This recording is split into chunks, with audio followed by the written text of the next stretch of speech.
Hello children, welcome back to Excel Learning. My name is Abhishek Saw and this is your English classroom where you are getting explanation of your English chapter. Today's video is for my class 6 students. I have been getting many requests. Even my nephew was requesting me, was telling me कि मामा इस chapter ये वाला chapter मुझे अच्छा लगता है, इस chapter के ऊपर आप वीडियो बनाइए. सो मैंने सोचा बना दिया जाए. अच्छा एक्सप्लेनेशन सबको चाहिए, बेस्ट एक्सप्लेनेशन सबको चाहिए. सो I thought to make a video and today I am here to present the explanation of the chapter Foreign Lands. It is a poem written by R.L. Stevenson. Okay, so without wasting any more time, let's get into the poem. Before starting, if you have not subscribed to my channel, please do subscribe, press the bell icon so that you can get regular updates, and take the book, take a pencil so that you can scribble down all the notes, all the points that I am going to tell you in this particular video. So see, the poem starts with a question, and this kind of questions are called rhetorical question. RHETORICAL, rhetorical question. Up into the cherry tree who should climb but little me? So the speaker is asking something and the speaker is himself answering the question. It is called rhetorical question. The speaker is asking, who's supposed to climb to the cherry tree? No one, but I should climb to the cherry tree, climb up the cherry tree. I held the trunk with both my hands and looked abroad on the foreign land. So the speaker is holding the trunk of the tree with his two hands because he is scared of falling down. Okay, he is feared of falling down, and from there he can see many views, he can see many sights, he can see many things, and everything seems to be new to him because he is a little kid, he is a small kid, as you all are. Sweet one, naughty one. So similarly, he is not allowed to go out and he did not see all the sights before. This is he is seeing all the sights, all the view for the first time, and he is considering them as foreign land. I saw the next door garden lie adorned with flowers before my eye, and many pleasant places more that I had never seen before. So from the tree, the very first thing that the speaker saw is the garden next door, and that particular garden is adorned with beautiful flowers. Adorned means decorated with beautiful flowers, and many pleasant places more that I had never seen before. And from there he can see many more places that he had not seen before. So what is the first thing the speaker is describing? That is the garden which is decorated, which is adorned with beautiful sweet flowers. I saw the dimpling river pass and be the sky's blue looking glass. So next the speaker is describing the dimpling river. From the top of the tree he can see a dimpling river, that means a flowing river, simply a flowing river, and the reflection of the sky he can see on the water surface of the river. This is the reason he is considering the river as the looking glass of the sky. I hope you got the point. Once again I am telling, the river is there and the small child can see the reflection of the sky on the water surface of the river. This is the reason he is considering the river as the looking glass of the blue sky, blue and beautiful sky. The dusty roads go up and down with people tramping into the town. Now from the top of the tree, the speaker, the small child is also beholding the up and down road. Sometimes the road goes up, sometimes the road goes down. That means the roads are uneven, right? The roads are uneven, and many people are walking to the town, tramping in the town. Tramping into the town means actually they are in hurry and hurriedly they are going to the town. They may be possibly they are going to the town for their personal use, possibly they are going to the town for their official work, possibly they are going to the town for their any other work. What the reason may be doesn't matter, but the little child can see from the top of the tree that many people are going to the town hurriedly. This is the reason the word tramping has been used in this particular stanza.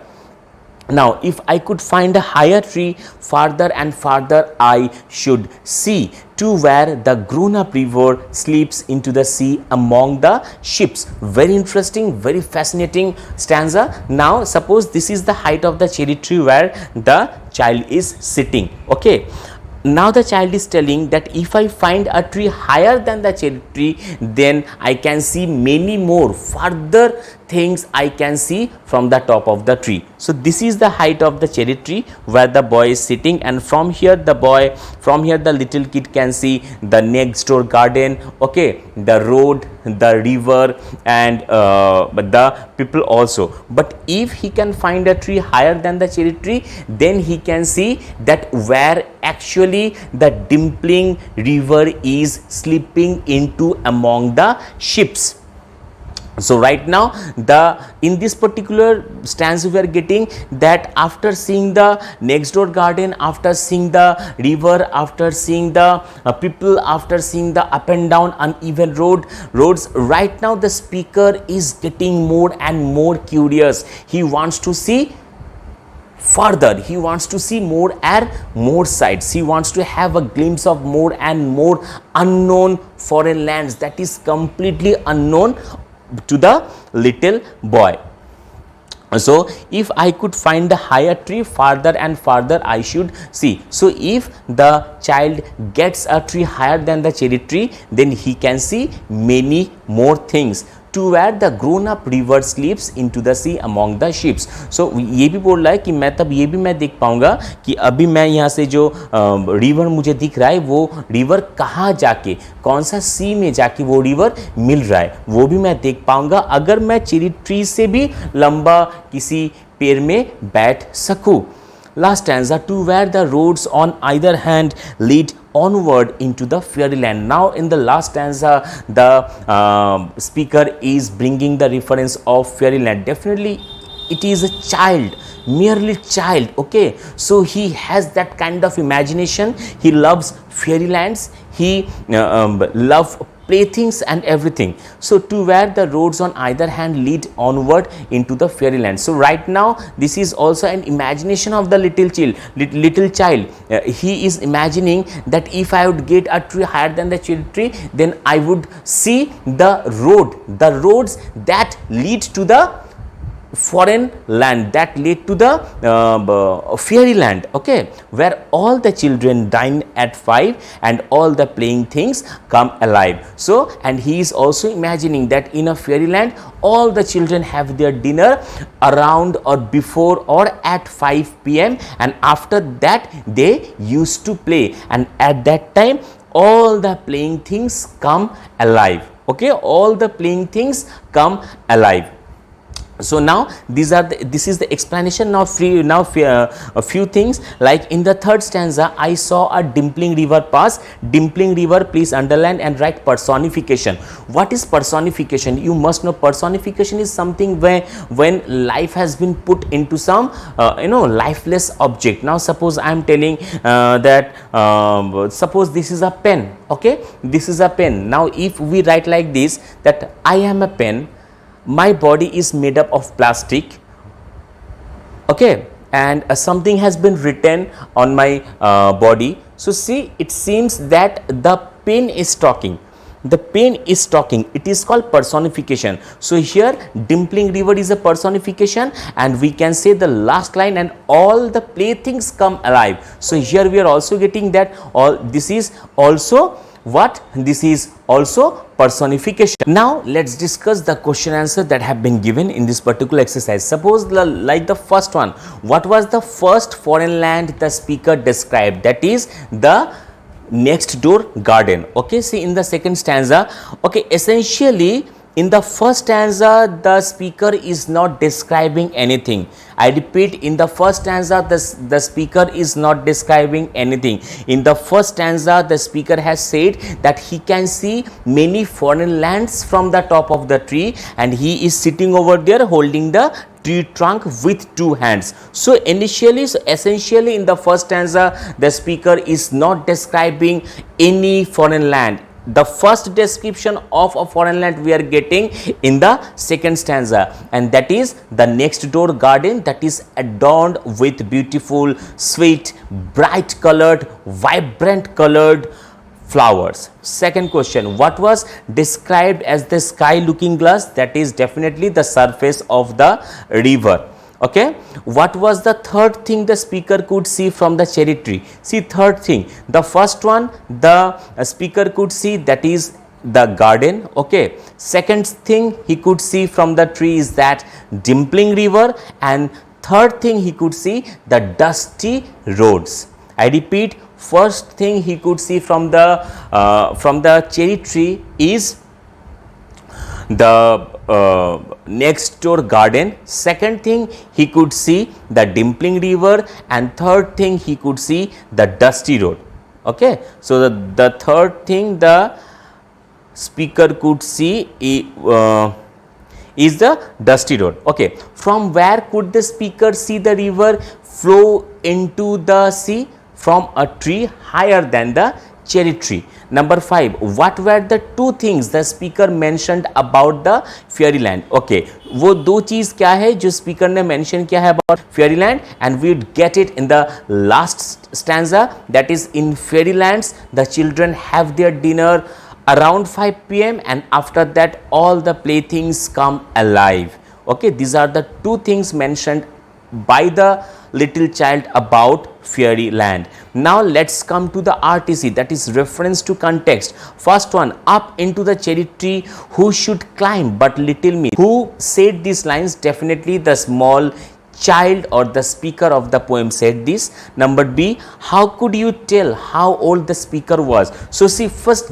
get the meaning of the question. The question is asking us, how could you tell, तुम आप कैसे बता सकते हो how old the speaker was, कि speaker का as कितना है, right? So here we are basically being asked two questions. First one, the age of the speaker that we can guess, and second, how can we say that this might be or must be the age of that particular speaker. So according to me, I hope the speaker is merely 8 to 9 years old or maximum 10 years old, okay, better 7 to 8 years old. And why? Because he is imagining things, he considers everything, whatever he can see from the cherry tree, he considers everything as foreign land. In fact, he is also the speaker has also brought the reference of fairyland, where the children have their dinner around 5 p.m. and then all the playthings come alive. Okay, what did the speaker hold with his hands? The speaker held the tree trunk with his hands. Now refers to the context. Question number 2, the dusty roads go up and down with people tramping in the town. Why did the speaker describe the roads as going up and down? So from there, from the cherry tree, the speaker can see could see the road. The roads are up and down. That means sometime the road goes up and sometime the road goes down. That means actually he could see an uneven road. This is the reason the road has been described as going up and down. Number B, what did the word tramping tell you about the means of transport people used to get to town? Okay, means of transport people used to get to the town. So first of all, here tramping means walking with heavy steps. So we can say first of all that all the people, the people whom the speaker can see from the top of the tree, all the people are heading to the town hurriedly. होता है ना कि जब हम लोग को जब जल्दबाजी रहता है कहीं जाने का, तो हम लोग बहुत ज़ोर से पैदल चलते हैं, तो एक साउंड क्रिएट होता है, एक नॉइज क्रिएट होता है. So similarly all the people, those who are going to the town, those who are heading to the town, okay, they are in hurry. This is the reason the tramping sound is being made. The tramping sound is being made. And secondly, we can say that the people are using bullock carts to go to the town. It also creates a sounds, though it has not been mentioned in this particular poem, but we can interpret it. Okay, so this is the reason the tramping sound has been used. Okay, so we have discussed the question answer also. Now one more thing, the last one is the justification of title. That is very important. Justification of title. Why has the poet kept the name foreign lands? See, the boy who is being talked about in this particular poem, he is the little kid. Okay, and definitely he is not allowed to go out without his parents or any elders, so he might not have seen all the places around or near his house. Right now he is on the top of the tree and he can see many more things, many new views, many new sights that he did not see before. And as he did not see all the sights before, so all the sights seemed to be new to him, and this is the reason he is considering all the sights, he is considering all the scenarios that he can see from the top of the tree as foreign lands. Like वो जो बच्चा है वो जितना सारा वहाँ से side दिख रहा है, जितना सारा व्यू वहाँ से दिख रहा है, सभी को वो फॉरेन लैंड के तौर पे ट्रीट कर रहा है, क्योंकि उन्होंने पहले वो सब साइट जो है, वो सब जगह जो है पहले नहीं देखा है. He had not seen before all the sites, all the places. This is the reason all the new sites, all the new views, all the new places seemed to be foreign lands to the little child. And this is the reason from this particular aspect, the title of this poem is completely, fully, entirely justified. So this is complete explanation and discussion of question and answers. I hope you all understood the poem. Go through the poem properly, use the words that I told, okay, in your answer script to look it more and more gorgeous. And definitely if you have any problem, you just write to me, write on the comment section. You can message me directly on my Instagram or on my Facebook. Definitely first take permission from your parents and let them know so that they can inform me. And keep watching, keep learning. Thanks for watching.